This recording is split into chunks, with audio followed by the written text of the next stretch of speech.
It's good to talk to all of you again today.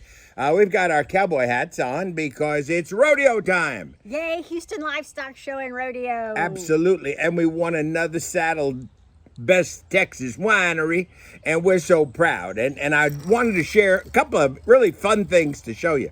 Number one, this is a grapevine that we've been propagating here, and this will revitalize the Gulf Coast for grape growing because it is a variety that was developed at UC Davis, and it is extremely adaptable to our area. I propagated this plant from a stick last year, and look at it. It's just going nuts. So we're very happy with this grape, and it makes a beautiful dark red wine. So now we're going to talk about something that's really special, and it's chowder. That's another reason why we got our hats on. So this month at the Culinary View, we're talking about corn. And if you haven't read our Master Gardener Michael Vadrine's column, it's out and posted, so you're welcome. And where is it posted? Where is it? It's on our website at www.thevineyarddistrict.com, and it's also on our Merbon Facebook page if you'd like to go look at it, as well as the recipe that we're going to be talking about today. And it's corn chowder. Yeah, I got my shirt, which is be calm with chowder. That's the way it is. Be calm with chowder, you know. So we love soups because they're easy. You can make them in advance. You can freeze them, and when you're in a hurry and you run in and you want something to eat, you pull out that soup and make it, and then you actually design it to your taste. Or more importantly, remember we pick the wine first, and then we design the soup to go with that wine. So it's very simple. Corn chowder is corn and potatoes. We have some vegetable stock, and then a few ingredients like oregano and cumin, but that is where you be creative, and that is where you create the natural affinity of flavor to the wine. Absolutely, and that's where you get to put your special little 2 cents, as my mother used to say. Are we going to show how the corn gets in there? Yes, so this is Show the weapon. That's the weapon of choice. You recognize this. This is a cheese slicer, yes, which we use for cheese. But Paul came up with the idea of using this instead of a grater. A chisel. Yeah, right. And so we use this is uncooked corn, and we're going to remove the kernels into the soup, right? Now when you do this, you're doing it as you're cooking it on the stove. Absolutely. So you'll notice that it takes off the tops, which I love better than using the knife because it actually pulls out the sweet juice into the soup and just the top, the tender part of the kernel, instead of getting any of the cob in there. So try it. If you've got a cheese slicer, try it. It really works well. All right, and the wines that go great with chowder are unoaked Chardonnay. It is absolutely fabulous. You know, a couple of videos back, we talked about unoaked Chardonnay and popcorn. Yes. And so you see the theme here, corn and Chardonnay, well, chowder and Chardonnay. Just a beautiful combination. This is the unoaked Chardonnay, and it is the 2022. It's young, it's fresh. It's so fresh it slaps you in the face. That's how fresh it is. It's a great wine. And you smell it, you pick up that creaminess of the Chardonnay.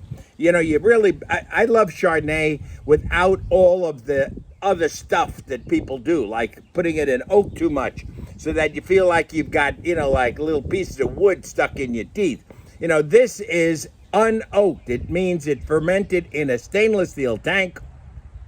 It had just a little bit of malolactic fermentation where we convert the green acid in like an apple to the lactic acid, which is the acid in milk. And how does that happen? It's a secret. That's what winemakers are paid to do. So let's smell it.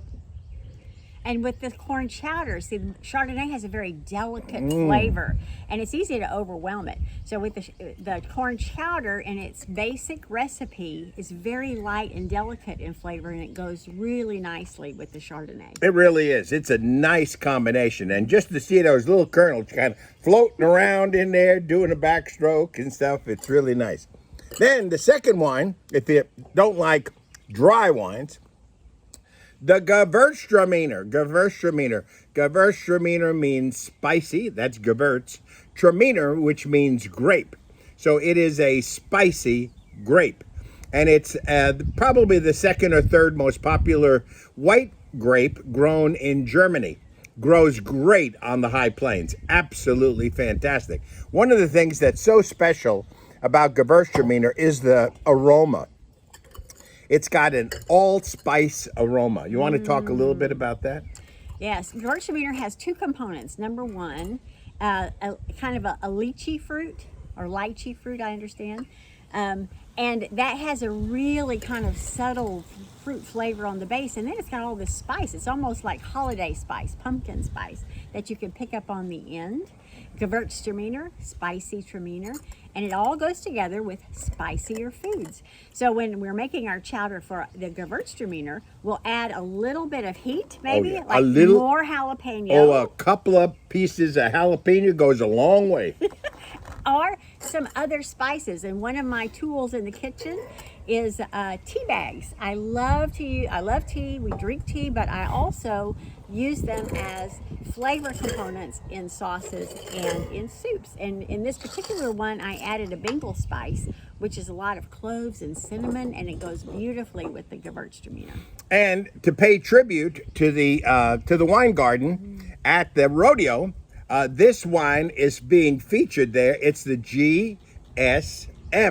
G stands for Grenache. Syrah stands for S stands for Syrah, and M stands for Mourvedre. Now, I wanted to show a very interesting wine tool. This is called an ASO. You know, it looks like a new invention. No, about 1820.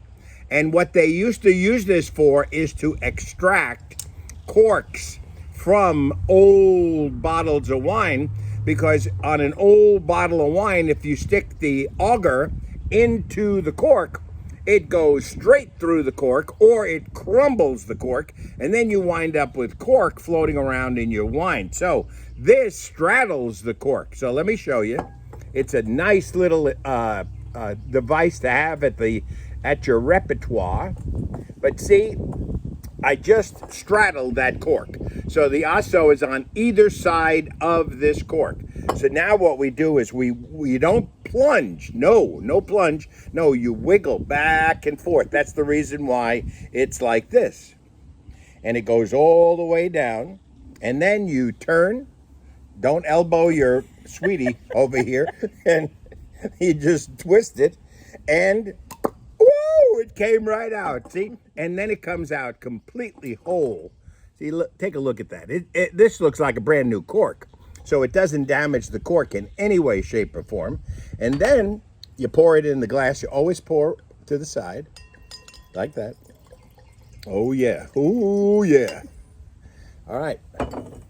Now, how does red wine go with chowder? So red wine has heavier flavor weight. And on this particular case, what I did was I added more cumin into the soup.